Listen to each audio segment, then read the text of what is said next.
Magandang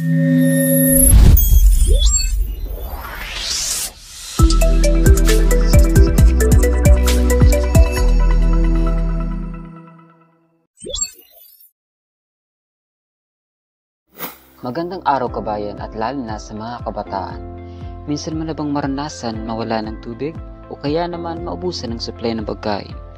Huwag kayong mag-alala sapagkat ako at ang aming grupo ay naririto upang maghatid ng impormasyon upang labanan ang negatibong epekto ng pagtaas ng populasyon. Ito ay pumapak sa Youth Rule for Sustainable Living na may pamagat na kabataan katuwang sa makakalikasang pamumuhay.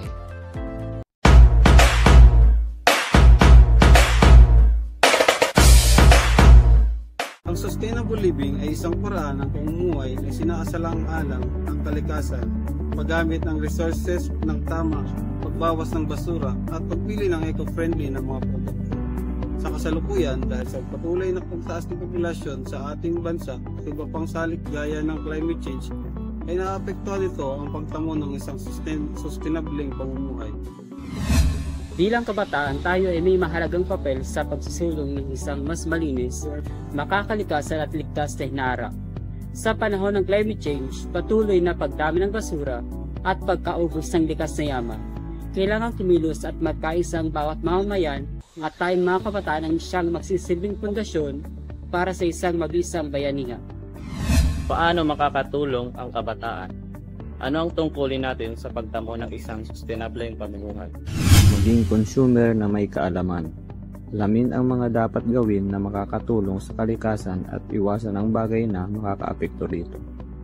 Halimbawa na lamang, piliin ang reusable kaysa disposable at iwasan ang single-use plastic upang mabawasan ang pagdami ng basura. Pangalawa, magsimula sa munting gawain, magtanim ng halaman sa bakuran o sa paso.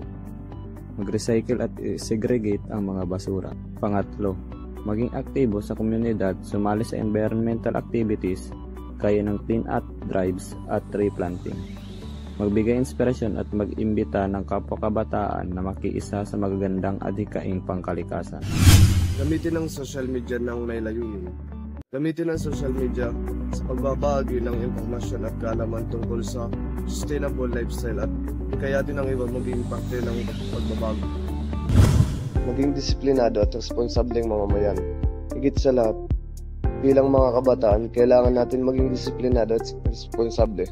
May papakita natin ito sa simpleng pagtitipid sa kuryente at tubig, pag-off ng switch ng mga ilaw at pag-unplug ng mga ibang gamit kung hindi kailangan at marami pang iba. Simulan natin ang pagbabago sa ating mga sarili upang makapagbigay rin tayo ng inspirasyon o magandang influensya sa ibang tao. Ang kabataan ang pag-asa ng bayan at kalikasan. Simpleng hakbang, malaking pagbabago ang nakabang.